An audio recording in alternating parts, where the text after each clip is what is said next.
నమస్తే, నా పేరు సుమలత. మీరు చూస్తున్నది ఈటీవీ ఫర్ యూ కార్యక్రమాలు. 2024 పార్లమెంట్ ఎన్నికల ప్రత్యేక సమాచారం. కొత్తగూడెం ప్రజలందరికీ నా నమస్కారం, శుభోదయం. మిమ్మల్ని చూస్తుంటేనే నాకు 1000 ఏనుగులంత బలం వచ్చేసింది. ఇంకా 24 గంటలు కూడా ఇలాంటి తిరుగుతుంది. మీ ప్రేమే, మీ దీవెనే మమ్మల్ని కానీ నరేంద్ర మోడీ గారిని కానీ ఈ దేశాన్ని కానీ నడిపిస్తుందమ్మా. మాతృదేవోభవ.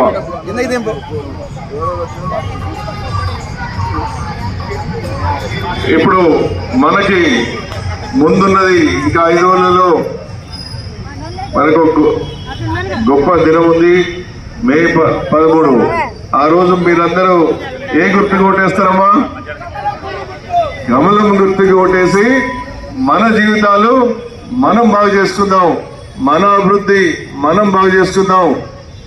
మహిళామూర్తులు, మనకి కావాల్సింది విద్య, వైద్య, ఉపాధి. మన రోడ్లు బాగా కావాలి, మన గ్రామాలు బాగా కావాలి, మన పట్టణాలు బాగా కావాలి. మరి ఒక మంచి హాస్పిటల్ తెచ్చుకుందామా నరేంద్ర మోడీ గారిని అడిగి? మంచి కాలేజ్ తెచ్చుకుందాం.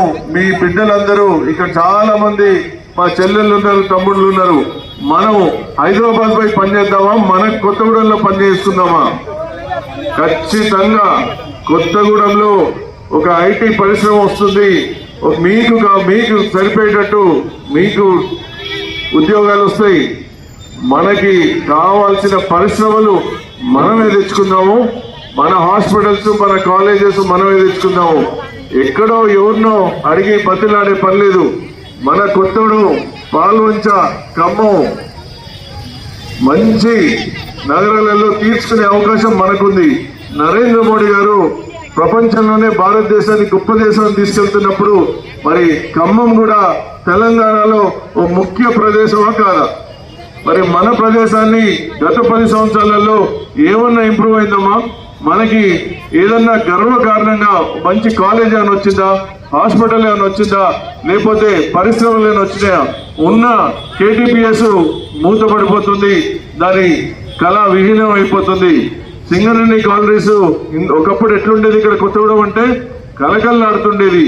మరి ఆ ఉన్న గన్లన్నీ మోయడం జరుగుతుంది, లేకపోతే యూనిట్స్ అన్ని ఇక్కడ ఓపెన్ చేయకుండా ఇంకెక్కడో చేస్తున్నారు. మన సింగరేణి కాలనీస్, మన కేటీపీఎస్, మన ఏపీ స్టీల్స్, మన ఎన్ఎండిసి 600 ఎకరాలు ఇక్కడే ఉంది. మన ఎన్టీపీసీ ఇక్కడే వచ్చే అవకాశం ఉంది. ఇక్కడ ఉద్యోగాలు కావాలి మనకి. ఇక్కడ మంచి హాస్పిటల్స్ కావాలి, మంచి పరిశ్రమలు కావాలి. నా ఫ్రెండ్స్, నాకున్న వాళ్ళు ఒక 30 కంపెనీలు పెడదాం. సాఫ్ట్వేర్ ఇండస్ట్రీ, ఐటీ పార్కు మన కొత్తగూడెంలో, మన పాలనలో స్టార్ట్ చేయడానికి రెడీ ఉన్నారు. మరి వాళ్ళకి అవకాశం ఇద్దామా? నరేంద్ర మోడీ గారు మీరు ఒక మంచి ఎస్ఈజెడ్ ప్లాన్ చేయండి, నేను ఫండ్స్ ఇచ్చి మీకు ఇక్కడ చేపిస్తా అంటున్నారు. తెచ్చుకుందామా? మరి ఇదంతా భారతదేశం అభివృద్ధి చెందుతూ ఉంటే కొత్తగూడెం కానీ, ఖమ్మం కానీ, పాల్వంచ కానీ ఏదైనా ఎలక్షన్స్ అప్పుడు వాగ్దానాలు ఇస్తున్నారు కాంగ్రెస్ ప్రభుత్వం. అమ్మ మీకు తులం బంగారం వచ్చిందా? 2500 వచ్చినాయా? మరి ఎవరి కోసం, ఎవరి మోసాలు నమ్మి మన జీవితాలు మనం పాడు చేసుకుందాం? మీకు తమ్ముళ్ళు ఉన్నారు, కొడుకులు ఉన్నారు, చెల్లెళ్ళు ఉన్నారు. వారందరినీ జీవితాలు అభివృద్ధి చెందాలంటే నరేంద్ర మోడీ గారి దృష్టి ఖమ్మం మీద పడాలి. వారు మొన్న రాజ్నాథ్ సింగ్ గారిని పంపించిండు, మొన్న ఇక్కడికి నడ్డా గారిని పంపించిండు. వారు కూడా వచ్చే సమయం ఆసన్నమైంది. వారి దృష్టి కనుక ఇక్కడ పడితే మన ఖమ్మం అభివృద్ధి చెందుతుందా లేదా? ఈసారి వారు కరోనా అప్పుడు కానీ, ఇంకెప్పుడైనా దేశంలో సంక్షోభం ఉన్నప్పుడు కానీ వారు ప్రజల మధ్యలోకి వచ్చి వారు ప్రజల్ని చూసుకొని కన్న బిడ్డల్లాగా చూసుకొని వారు మనకి ఇవ్వడమే కాకుండా మన జీవితాలు సేవ్ చేయడమే కాకుండా ప్రపంచంలో కూడా మన వ్యాక్సిన్ ఇచ్చి నరేంద్ర మోడీ గారు నాయకత్వం భారతదేశం ఒక ఖ్యాతి ప్రపంచం అంతా ఇప్పుడు మారుమోగుతుంది. మరి అట్లాంటప్పుడు మన బాధ్యత, మనం నరేంద్ర మోడీ గారికి నాకు ఓటేస్తే నరేంద్ర మోడీ గారికి ఓటేసినట్టే, నన్ను దీవిస్తే నరేంద్ర మోడీ గారికి దీవించినట్టే అక్కడ వారు ఇయ్యడానికి రెడీ ఉన్నారు.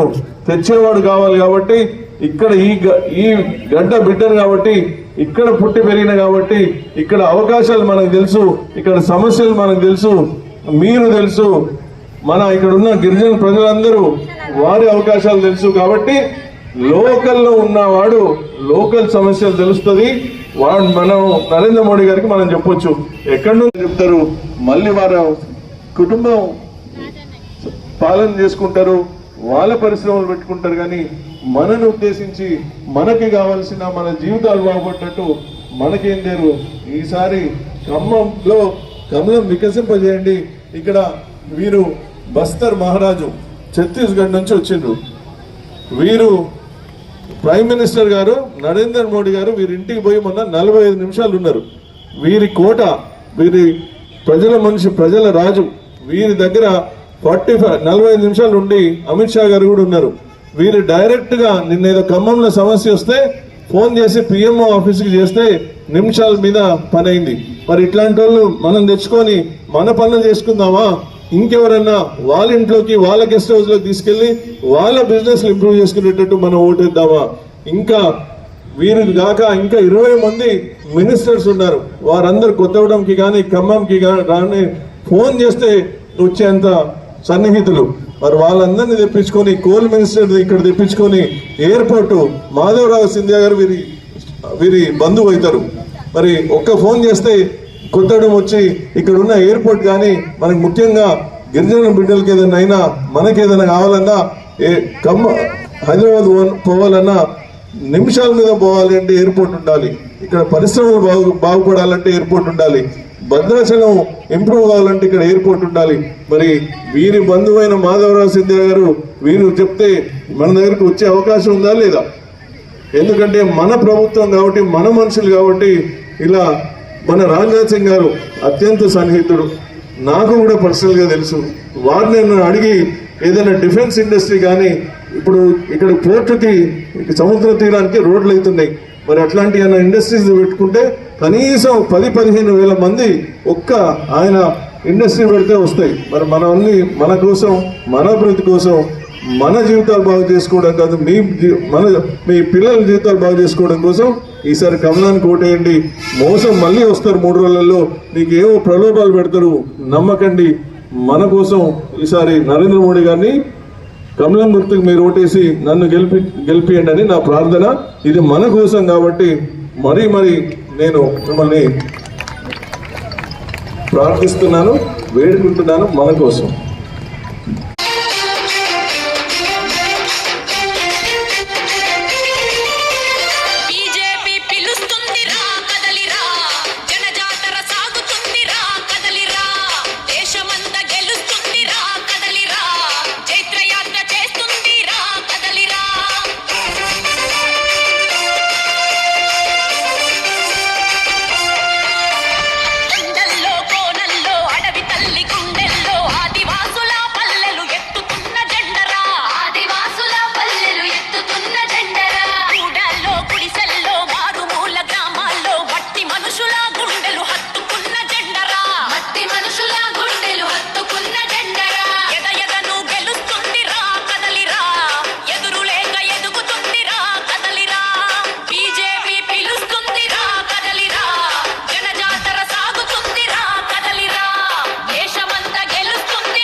చూస్తూనే ఉండండి మీ ఈటీవీ ఫర్ యూ ఛానల్.